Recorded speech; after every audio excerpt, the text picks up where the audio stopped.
Hoy 28 de marzo, celebramos al beato Enrique Suso, religioso, año 1365. Fue un prodigio de santidad en un ambiente muy corrompido.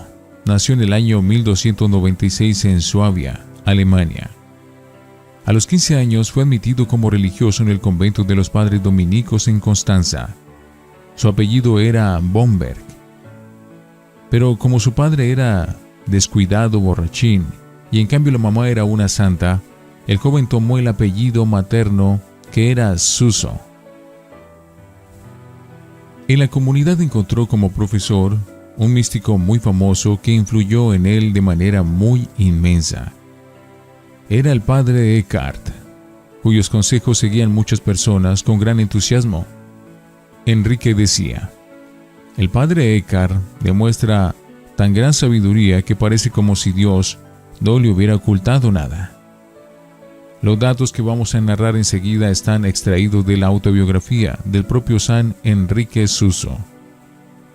Los primeros años de religioso no fue muy fervoroso, pero luego un día empezó a oír continuamente este mandato: renuncia a todo lo que no le ayude a conseguir la santidad.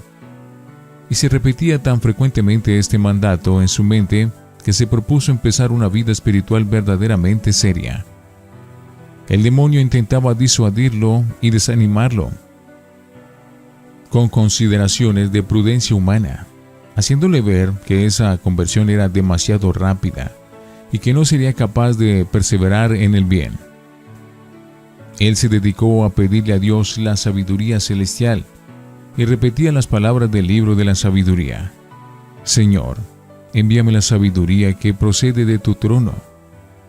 Tú sabes que soy muy joven, sin experiencia y de pocos años, pero si tú me mandas la sabiduría podré perseverar. Él pedía al Espíritu Santo el don de consejo y la virtud de la prudencia, y así logró perseverar.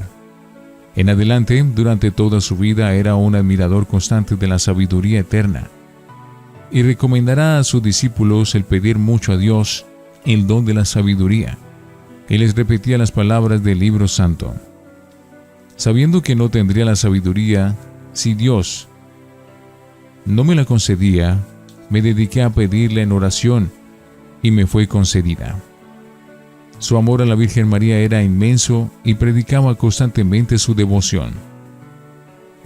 Publicó el libro titulado La Sabiduría Eterna, el cual fue sumamente famoso y muy popular por varios siglos. Sus atroces sufrimientos. Al principio de su conversión, Enrique creyó que debía dedicarse a muy fuertes mortificaciones, y así lo hizo. Sus ayunos, vigilias, azotes y demás penitencias llegaron a causar asombro y casi acaban con su vida. Pero según cuenta en su autobiografía, una iluminación del cielo le comunicó que, en vez de estas mortificaciones buscadas por él, debía más bien dedicarse a aceptar con buena voluntad los sufrimientos que Dios iba a permitir que le llegaran. Y fue entonces cuando empezaron a llegarle penas tremendas. La tortura de las tentaciones. Los enemigos del alma trataban de atacarle de mil maneras. Le llegaban los pensamientos más impuros y las imaginaciones más indecentes, y una melancolía o sentimientos continuos de tristeza que trataba de desanimarlo en todo. Y luego las tentaciones contra la fe. Y como si no bastara todo esto, le llegó la convicción que él estaba destinado a condenarse para siempre. Buen remedio. Afortunadamente había tenido un buen profesor y se fue en busca del sabio padre Eckhart. Él le contó todo. El famoso místico me consoló y logró sacarme de aquel infierno en el cual estaba viviendo, y volvió a su alma la paz. Una vez más se cumplía lo que dice el libro de los Proverbios: triunfarán los que saben pedir consejos. Pero ahora le iba a llegar un tercer momento: los ataques de los enemigos. Una voz interior le dijo: hasta ahora has sufrido ataques venidos del interior, ahora empezarán los ataques que llegan desde el exterior. Y así sucedió. pronto empezó a experimentar la ingratitud y la pérdida de los amigos y de la buena fama. Sus paisanos se dividían en dos clases, los fervorosos y los relajados. Los fervorosos querían que se cumplieran exactamente los deberes de piedad. Entre ellos estaban Enrique Suso, su profesor Eckhart y el gran predicador Taulero. Pero los otros eran mayoría y empezaron a perseguir a Suso. Durante 37 años había recorrido campos y ciudades predicando. Había obtenido curaciones milagrosas. En pleno sermón vieron su rostro rodeado de resplandores. Pero insistía muy fuertemente en que había que dedicarse con seriedad a la santidad, y esto no le agradaba a los relajados, y entonces se valieron de la calumnia. Las calumnias. Se valieron de un muchacho mentiroso para inventar que él había cometido sacrilegios. Logró comprobar que era inocente. Luego inventaron que Enrique había tratado de envenenar a una persona. Pronto se supo que eso era mentira. Lo acusaron de haber inventado un milagro, pero los mentirosos quedaron al descubierto. Fueron tantas las falsas acusaciones que tuvo que huir por un tiempo a Holanda. Allá lo acusaron de haber escrito herejías contra la fe. Él logró probar que todo lo que había escrito estaba de acuerdo con nuestra santa religión. Luego le llegó otro sufrimiento. Su hermana, que era religiosa, perdió el fervor y se retiró de su comunidad.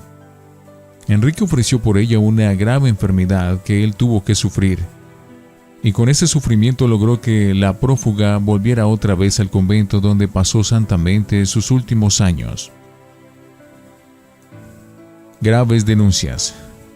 Enrique estaba dirigiendo a una mujer que lo engañaba diciéndole que ella se estaba convirtiendo de su mala vida. Pero cuando el santo sacerdote se dio cuenta de que aquella mujer le mentía, se negó a seguirle dando dirección espiritual. Entonces ella, de venganza, se inventó el cuento de que él era el padre de una criatura que ella tenía. Y algunos hasta creyeron porque el religioso demostraba mucha caridad para con el pobre niño. Entonces, el superior general de la comunidad mandó hacer una severa investigación y se vino a saber que todo era cuento de aquella perversa mujer. Burlas. Fue nombrado Enrique como superior de un convento de padres dominicos y aquel convento estaba terriblemente endeudado.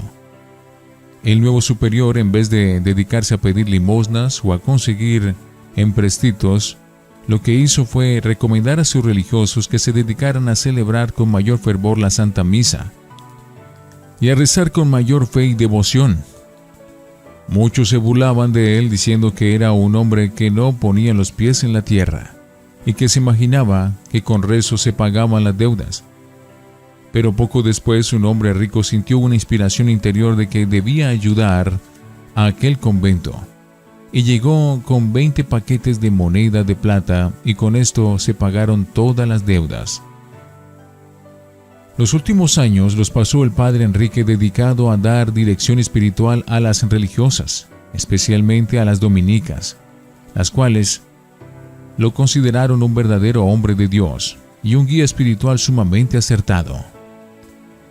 Le ofrecieron altos puestos, pero una iluminación interior le dijo que si quería llegar a altos puestos en la santidad, tenía que huir de los cargos que producen muchos honores. Y por eso se mantuvo siempre entre los más humildes y desconocidos, aunque su sabiduría y sus escritos y su santidad lo hacían resplandecer ante muchísimas gentes piadosas que lo admiraban fervorosamente. Murió en 1365 y dicen que su cuerpo permaneció muchos años incorrupto, pero después el templo donde estaba enterrado pasó a poder de los protestantes y no se volvió a saber de sus restos.